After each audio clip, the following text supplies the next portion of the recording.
Você já se sentiu tão no fundo do poço que achou que não existia saída?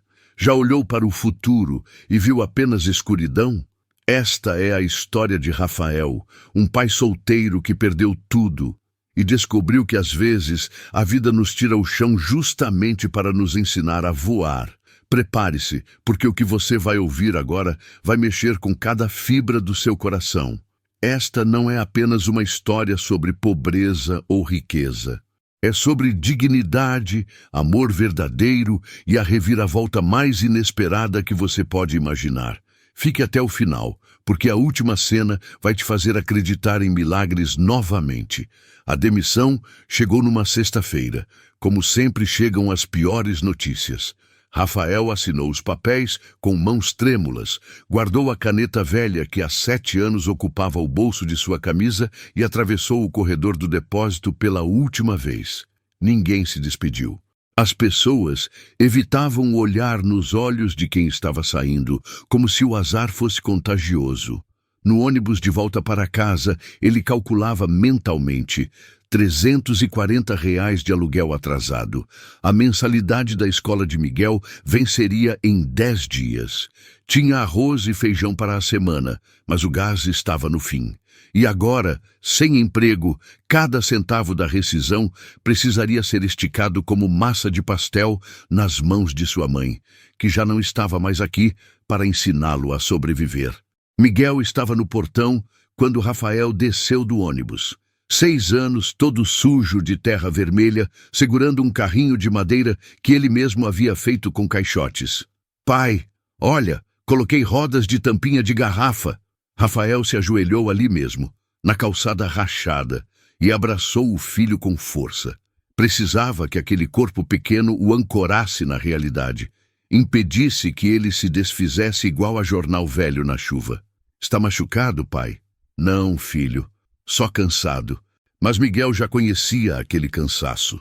Era o tipo que deixava o pai sentado no sofá furado, olhando para o nada, esquecendo a panela no fogo até queimar. Naquela noite, Rafael fez miojo para os dois. Dividiu em partes desiguais, servindo mais para Miguel. O menino percebeu e empurrou metade de volta para o prato do pai. Comeram em silêncio, apenas com o barulho da televisão velha do vizinho atravessando a parede fina. Pai, amanhã tem feira de ciências na escola. O coração de Rafael afundou. Ele havia esquecido completamente. Miguel estava fazendo um vulcão de bicarbonato havia semanas, testando no quintal, refazendo quando não dava certo. A gente vai apresentar, né, pai? A senhora Mariana disse que os pais podem ir. Claro que vamos, campeão. Mas Rafael mal conseguia pensar.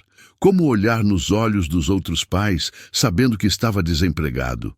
Como fingir que tudo estava bem quando não sabia de onde viria o dinheiro do próximo mês? No sábado de manhã, chegaram cedo à escola. A quadra estava decorada com bandeirinhas de papel crepom desbotado, mesas improvisadas com cavaletes e compensado. Havia pais com câmeras boas, mães com marmitas caprichadas. Rafael trazia apenas as mãos nos bolsos e um sorriso forçado. O vulcão de Miguel entrou em erupção 3 vezes. Na terceira, o vinagre espirrou na camisa de Rafael e ele riu de verdade pela primeira vez em dias. Miguel bateu palmas, orgulhoso, enquanto outras crianças se aproximavam para ver. Foi nesse momento que Rafael percebeu que estava sendo observado. Antes de continuarmos, se você, assim como eu, acredita no amor verdadeiro e gosta de histórias como esta, inscreva-se no canal. Deixe sua curtida se acredita que o amor pode transformar vidas e comente de onde está me ouvindo. Agora continuamos. Uma mulher estava parada a alguns metros de distância, sozinha, vestindo uma roupa simples, mas que qualquer olho atento perceberia ser caríssima. Calça de alfaiataria discreta, blusa de seda, relógio elegante. Ela tinha uns 35 anos, cabelo preso num coque impecável e estava sorrindo enquanto olhava para o vulcão de Miguel.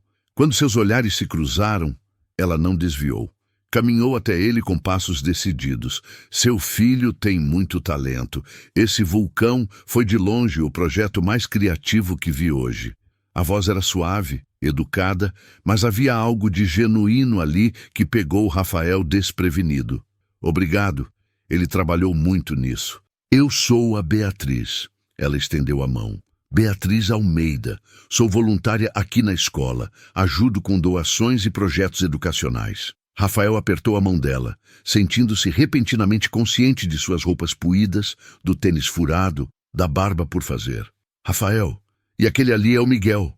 Ela tinha um jeito de olhar as pessoas que desarma qualquer defesa.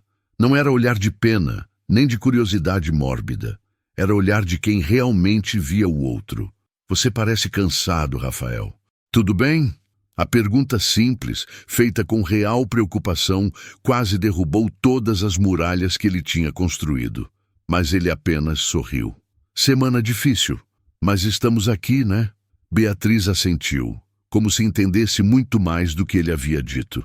Ela voltou a aparecer 2 semanas depois. Rafael estava no mercadinho da esquina, fazendo contas mentais sobre o que podia comprar com os R$ 40 que tinha no bolso, quando ouviu a voz dela. Rafael? Ele virou. Beatriz estava com sacolas de compras na mão e, dessa vez, usava jeans e camiseta. Parecia mais jovem, menos formal. Beatriz, oi. Que coincidência te encontrar aqui. Moro perto. Ela apontou vagamente para o lado mais nobre do bairro. Você mora por aqui também? Ali perto da praça. Ele respondeu sem especificar que era no conjunto habitacional degradado que ninguém mencionava por nome. Que bom. Olha, eu estava pensando... A escola vai fazer uma reforma na biblioteca e precisamos de alguém que entenda de marcenaria, pequenos consertos. Me falaram que você é bom com as mãos. Seria um trabalho voluntário, mas eu mesma faria questão de pagar pelo seu tempo. Seria um valor justo. Rafael ficou paralisado. Parte dele queria recusar por orgulho. Mas outra parte, a parte que lembrava da conta de luz vencida e da geladeira vazia, apenas acenou com a cabeça. Posso sim, quando você precisa. Foi assim que começou. Rafael passou os 3 fins de semana seguintes reformando a biblioteca da escola. Beatriz aparecia sempre, trazia café, ficava conversando enquanto ele trabalhava.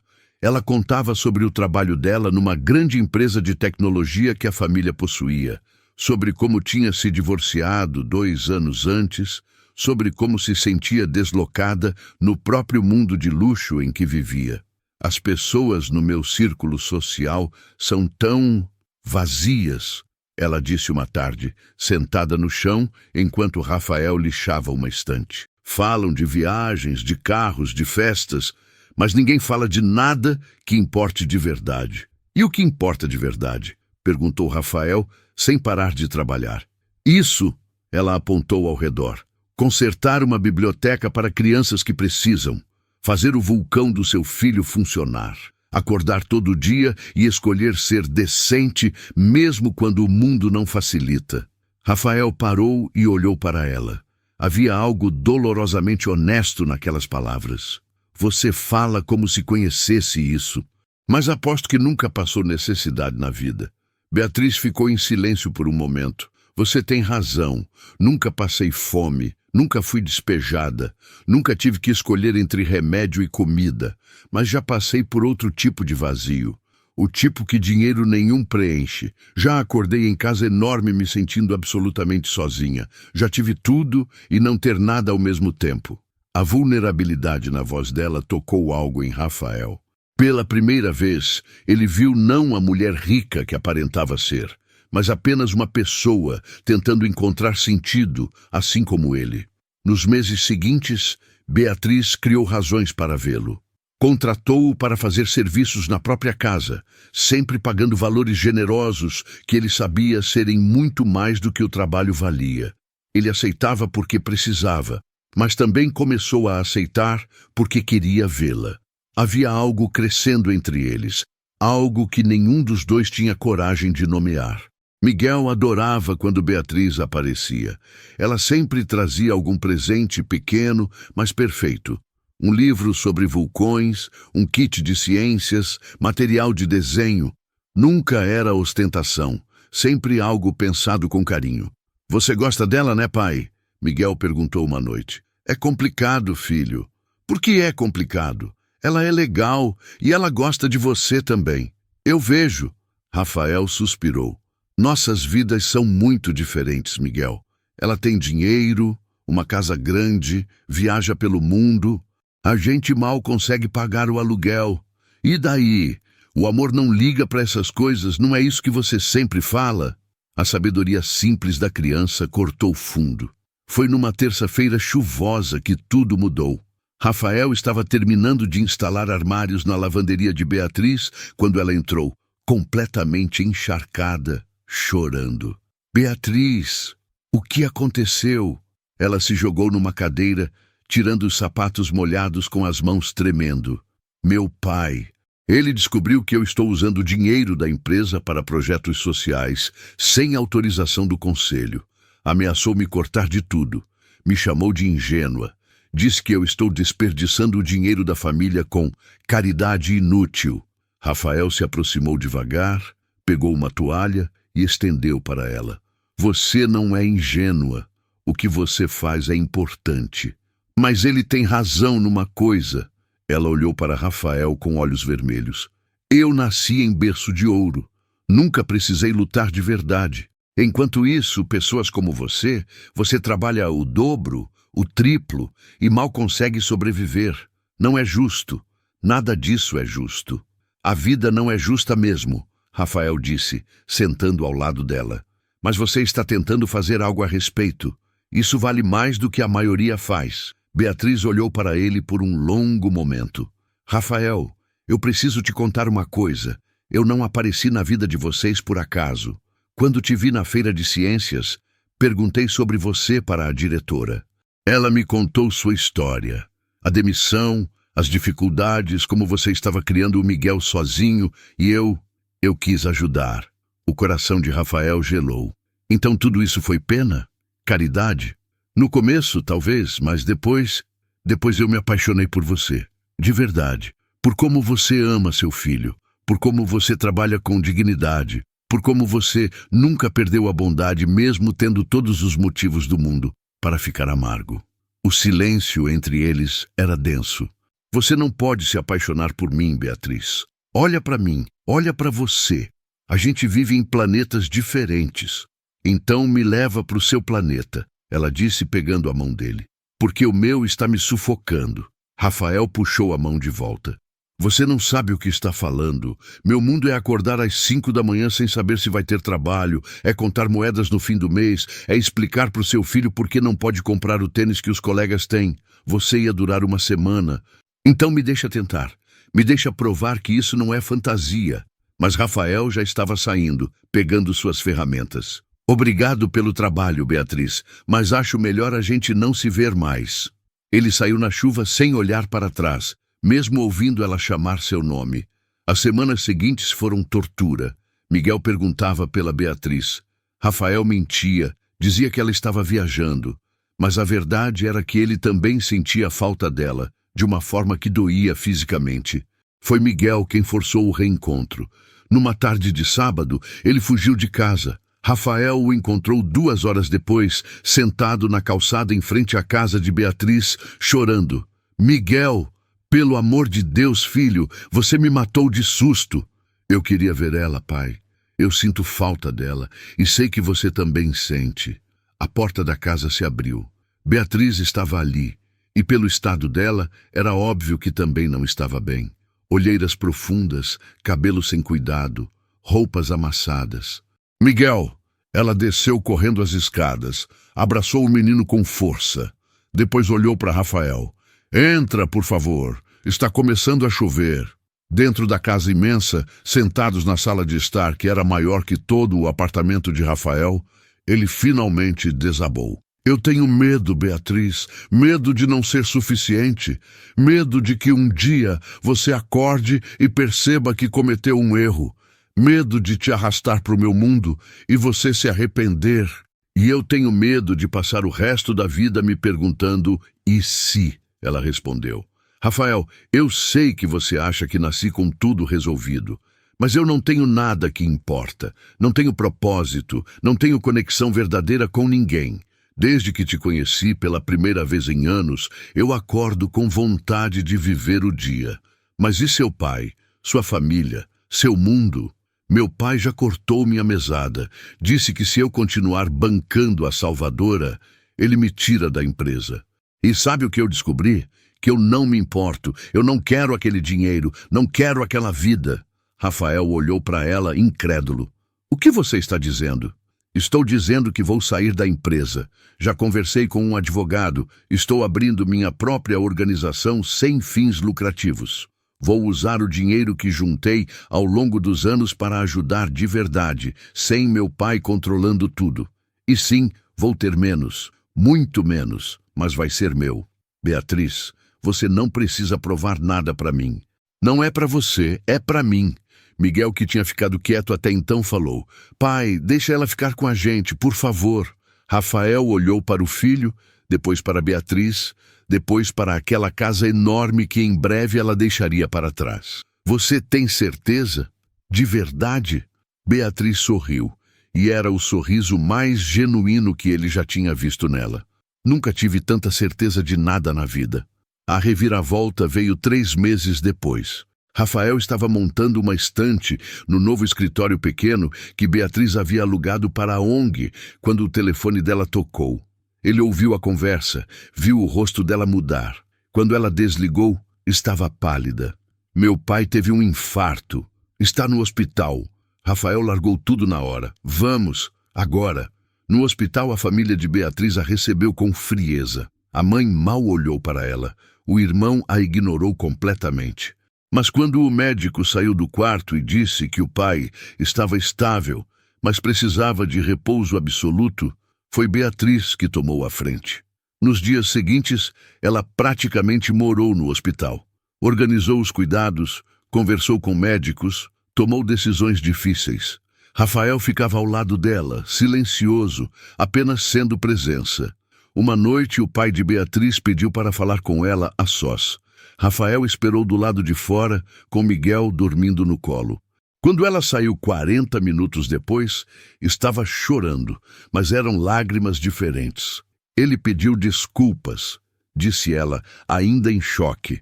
Disse que eu estava certa, que ele passou a vida inteira acumulando dinheiro e esqueceu de viver. Disse que quase morrer fez ele perceber que não tem ninguém, que afastou todo mundo que realmente se importava, e pediu para eu não cometer o mesmo erro. Ele te aceitou de volta na empresa? Melhor que isso, disse que quer investir na ONG, que quer usar parte da fortuna da família para fazer diferença antes que seja tarde demais. Rafael abraçou ela ali mesmo, no corredor do hospital, enquanto Miguel acordava e os abraçava também, sem entender muito bem o que estava acontecendo, mas sentindo que era algo importante. A vida não se tornou um conto de fadas. Beatriz manteve a decisão de viver de forma mais simples, recusou voltar para a mansão da família. Alugou uma casa pequena perto de Rafael, continuou o trabalho na ONG. Mas agora tinha o apoio do pai, que começou a participar dos projetos, encontrando ali um propósito que nunca tinha tido. Rafael continuou trabalhando com suas mãos, mas agora também ajudava na ONG, ensinando marcenaria e manutenção básica para jovens que precisavam de oportunidades. 1 ano depois, numa cerimônia simples no quintal da casa que Beatriz tinha alugado, eles se casaram. Miguel foi o padrinho, usando um terno que ele mesmo escolheu, orgulhoso. O pai de Beatriz, ainda se recuperando, mas presente, chorou durante os votos. Eu prometo te amar nos dias de fartura e nos dias de escassez, disse Rafael, segurando as mãos dela. Prometo ser teu parceiro, não teu dependente. Prometo construir nossa vida juntos, tijolo por tijolo. E eu prometo te valorizar todos os dias, disse Beatriz, com a voz embargada.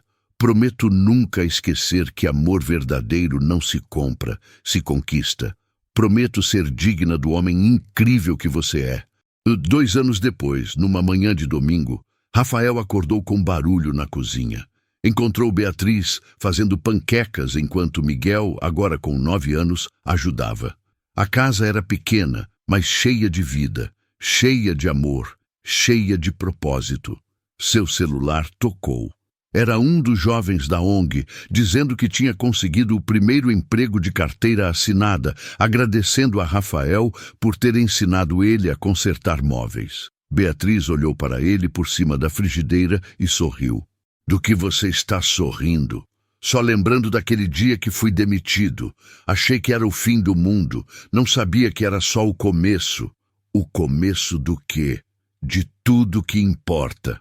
Naquela noite, depois que Miguel dormiu, eles ficaram na varanda pequena, olhando as estrelas. Rafael pensou em como a vida é estranha, em como o que parece maldição pode ser bênção disfarçada, em como o amor verdadeiro não conhece classe social ou conta bancária. Você se arrepende? Ele perguntou, segurando a mão dela. De ter deixado aquela vida? Beatriz virou para ele e nos olhos dela havia uma paz que valia mais que todos os diamantes do mundo. Eu não deixei vida nenhuma, Rafael. Eu finalmente comecei a viver. E ali, naquela varanda simples, com a tinta descascando e a madeira rangendo, eles tinham mais riqueza do que qualquer cofre poderia guardar. Tinham um ao outro, tinham propósito, tinham amor verdadeiro. Às vezes, a melhor história não é sobre quem ganhou dinheiro. É sobre quem encontrou algo que dinheiro nenhum pode comprar. E eles tinham encontrado.